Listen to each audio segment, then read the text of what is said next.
You are the most powerful man in Chicago, controlling an empire worth millions, feared by enemies and politicians alike. Your name alone commands respect from every speakeasy, precinct, and city hall office in the entire state of Illinois. But this empire of power and wealth will crumble, and right now you are about to learn exactly how it all began.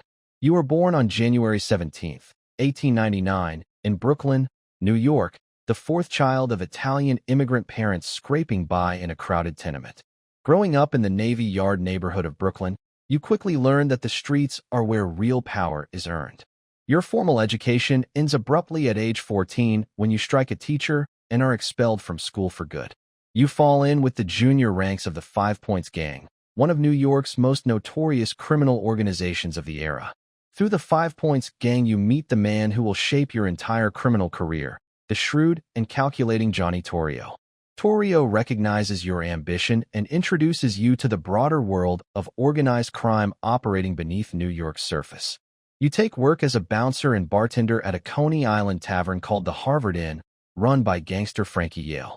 It is at the Harvard Inn that a confrontation with a patron over an insult leaves you with 3 permanent scars on your left cheek.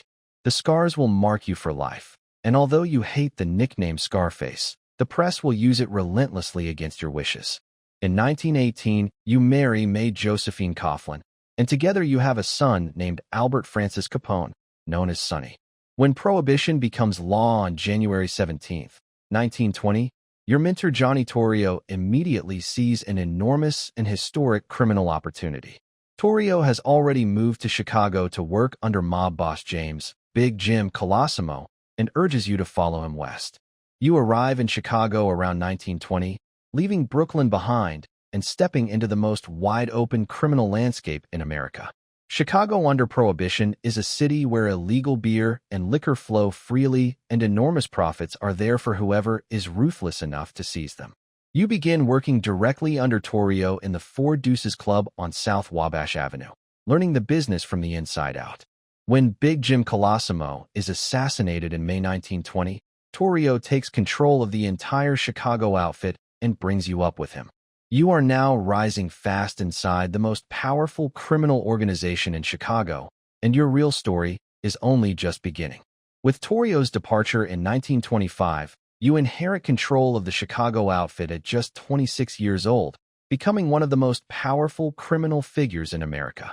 You establish your headquarters at the Metropole Hotel, occupying entire floors and surrounding yourself with bodyguards and trusted lieutenants around the clock. Your bootlegging operation expands dramatically, with fleets of trucks moving illegal alcohol from breweries and distilleries throughout the Chicago metropolitan area nightly.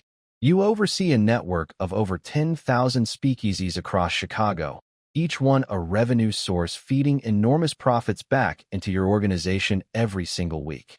Historians estimate your operation generates tens of millions of dollars annually, making your organization one of the wealthiest criminal enterprises in the country during Prohibition. You systematically corrupt Chicago's public institutions, paying off police officers, judges, and city aldermen to ensure your operations face little meaningful legal interference. Your influence extends into Chicago's political machinery, with candidates backed by your organization winning elected offices throughout Cook County during the mid-1920s. You relocate your base of operations to Cicero, Illinois, where your organization effectively controls the town government and operates gambling parlors and saloons openly. Your gambling operations, including dog tracks, horse betting parlors, and card rooms, generate revenue that rivals even your substantial bootlegging income throughout this period. The press begins covering you extensively, and you cultivate a public persona as a businessman and philanthropist, even opening a soup kitchen during the Depression's early onset. You attend sporting events, opera performances, and public gatherings where crowds recognize and surround you, treating you with a celebrity status unusual for a known criminal figure. The North Side Gang under Dion O'Banion, and later Hemi Weiss and George Bugs Moran repeatedly challenges your control of Chicago's lucrative bootlegging territories.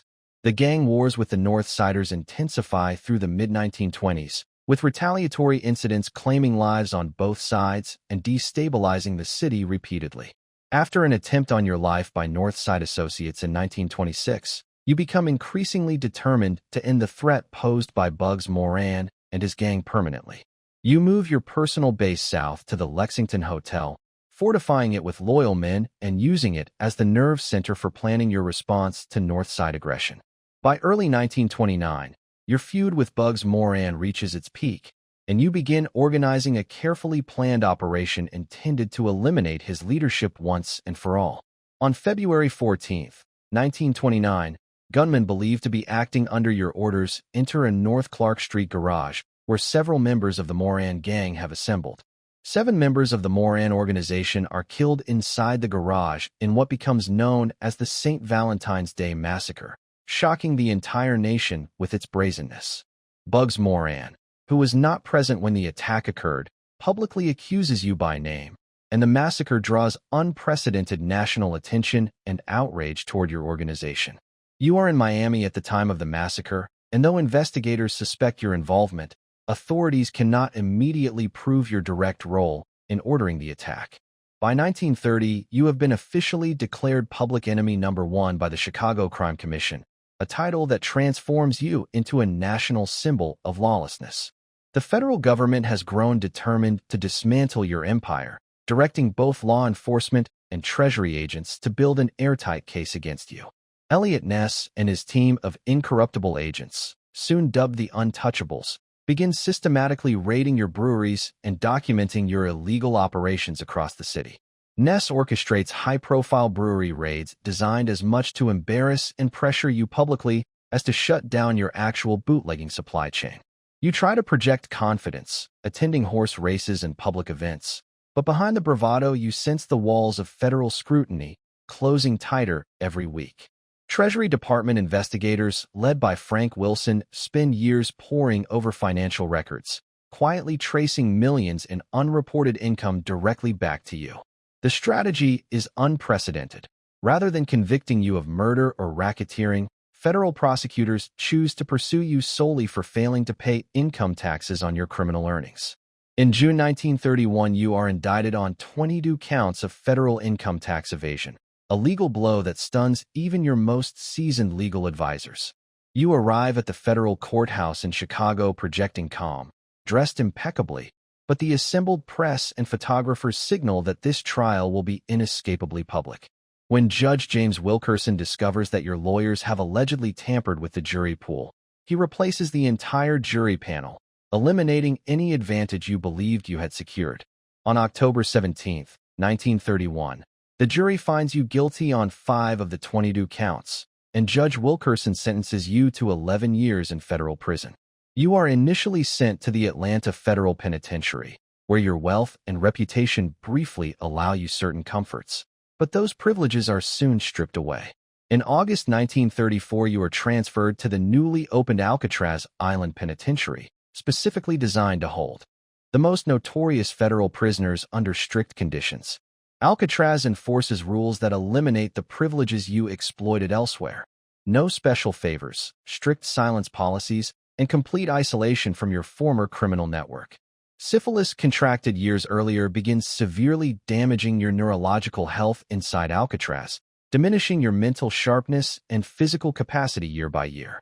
By the time of your release in November 1939, having served 6.5 years, you are a visibly diminished man, your mind no longer the instrument it once was. You retire to your Palm Island estate in Miami Beach, no longer a power in the underworld, spending your remaining years under the care of family as your health continues to decline. On January 25, 1947, you die of cardiac arrest at your Palm Island home, age 48, far from the city and the empire you once dominated. Your death draws modest press coverage compared to the headlines you once commanded, a quiet end for a man whose name had once defined an entire era of American crime.